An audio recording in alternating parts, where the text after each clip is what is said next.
Berkali-kali sudah Koalisi Masyarakat Sipil mendesak Kapolri membebaskan para aktivis yang terlibat dalam demo di akhir Agustus. Tak hanya itu, Ibu Negara keempat RI Sinta Nuria Wahid bahkan siap menjadi penjamin dibebaskannya para aktivis.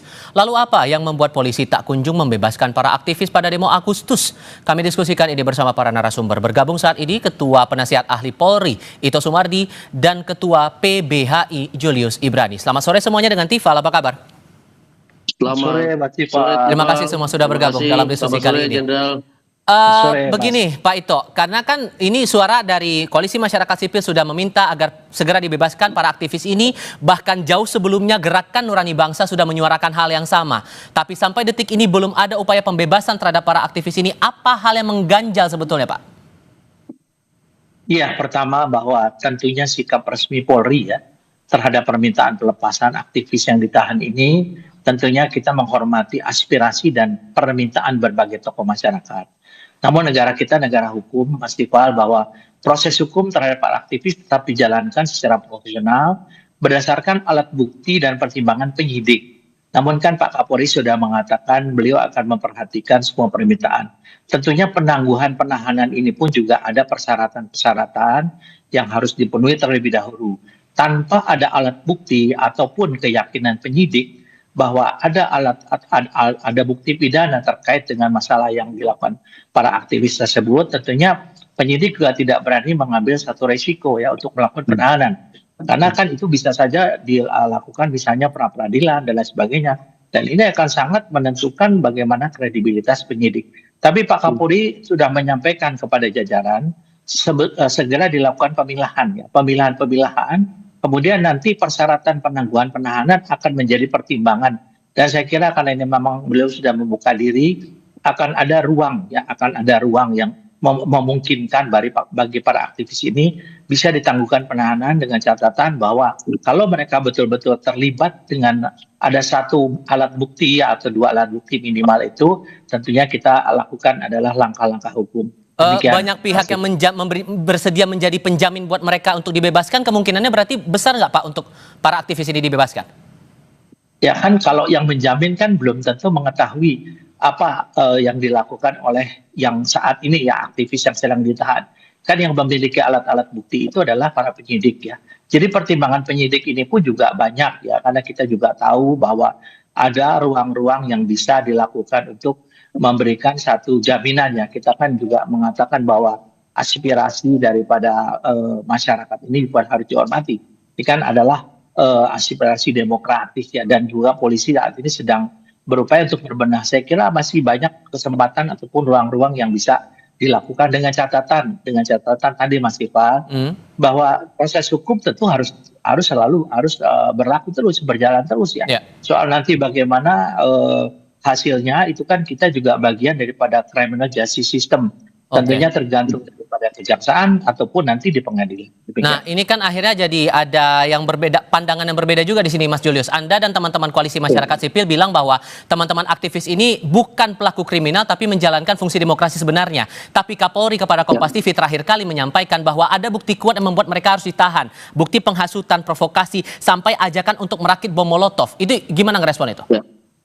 Ya, jadi begini Tifal, saya ada dua hal yang ingin saya sampaikan gitu ya. Ini juga pesan saya langsung kepada Jenderal Ito yang terhormat.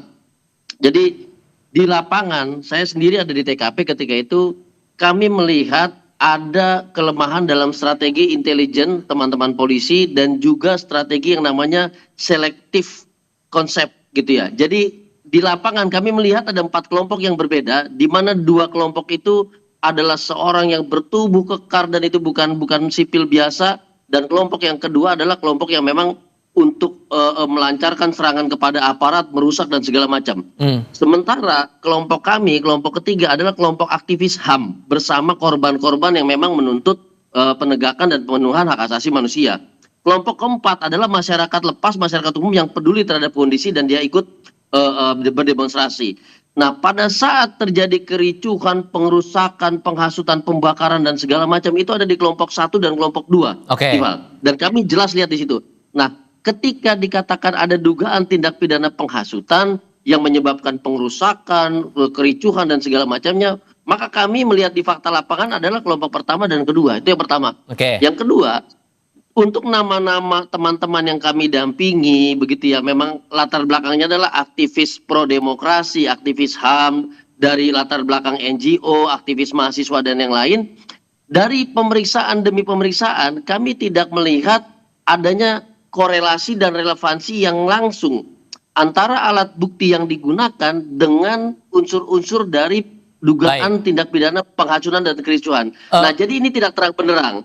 Sehingga kalau itulah saya potong di sini. Saya potong karena kalau melihat tuntutan dari teman-teman koalisi masyarakat sipil bahwa pembebasan ini harus dilakukan terhadap para aktivis, apakah ini jadi bagian indikator bahwa teman-teman melihat polisi memang benar-benar berbenah, benar-benar berubah kalau aktivis dibebaskan?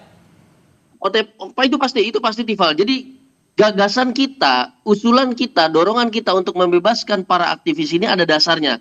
Tadi substansi, yang kedua saya mau katakan begini. Hari ini kita mendapatkan informasi bahwa Polda Jawa Timur mengembalikan buku-buku yang tadinya disita dan dikatakan terkait dengan dugaan tindak pidana. Ini satu titik cerah, Tifal. Titik cerah untuk melakukan proses hukum yang tadi Jenderal Ito sampaikan secara terbuka, secara legowo, dan secara objektif. Kami paham situasi tekanan pada saat demonstrasi dan segala macam sebagaimana disampaikan oleh Pak Kapolri. Tapi jangan juga dalam pemeriksaan teman-teman, tekanan-tekanan itu kemudian membuat adanya keterpaksaan proses hukum terhadap teman-teman yang benar-benar aktivis. Tifal, kami setuju para perusuh itu, kami setuju para yang bertubuh kekar dan berkepala cepak itu ditangkap dan diproses hukum. Tapi tidak dengan teman-teman aktivis yang betul-betul berjuang untuk demokrasi, Tifal. Begitu. Nah, dorongannya begitu Pak Ito. Ini semangatnya adalah menjaga demokrasi dari teman-teman aktivis ini, makanya ada dorongan agar mereka dibebaskan. Gimana ngerespon itu? Ya, jadi begini Mas, saya sangat menghormati ya Mas Julius, karena bagaimanapun juga apa yang diperjuangkan mereka juga tentunya memperjuangkan juga dari orang-orang kecil, termasuk anggota-anggota kepolisian kita yang memang ya hidupnya dia juga kan saat ini juga mereka terbatas ya. Tentunya ini kan semuanya adalah didasarkan kepada panggilan tugas, sumpah jabatan. Nah tentunya Mas, di sini kan ada yang namanya digunakan mungkin CCTV, kemudian ada digital forensik. Nah ini yang akan terbuka secara terbuka. Nanti kalau memang ada permintaan penangguhan penahanan, tentunya Pak Kapolri sudah menjamin akan memberikan ruang untuk kita berdiskusi. Sehingga betul-betul tidak ada lagi istilah polisi menzolimi aktivis. Ya saya kira itu sangat keliru. Karena yang kita juga berterima kasih ya dengan ada reformasi Polri ini adalah merupakan buah karya dari para aktivis ya pada saat tahun 89. Nah saya kira pasti akan ada ruang tersebut dan kami kan kebetulan Mas Ipal di penasihat ahli Kapolri ada 32 orang. 29 itu semuanya adalah orang-orang non Polri dan beliau itu guru besar, aktivis HAM dan lain sebagainya. Mudah-mudahan mereka juga akan bisa memberikan masukan kepada Pak Kapolri. Demikian Mas Ipal. Terakhir singkat saja Mas Julius, kalau kemudian pembebasan itu tidak dipenuhi, mereka tetap ditahan, apakah kemudian teman-teman koalisi masyarakat sipil akan ya kalau diundang lagi diskusi ya kemungkinan akan pikir-pikir lagi nih? Nah ini jadi pemicu sekaligus indikator keseriusan dalam kerangka reformasi Polri yang kita harapkan. Ketika kemarin sudah diskusi terbuka, beberapa masukan langsung diterima, ada larangan strobo, ada pengembalian alat bukti sita berupa buku dan segala macam.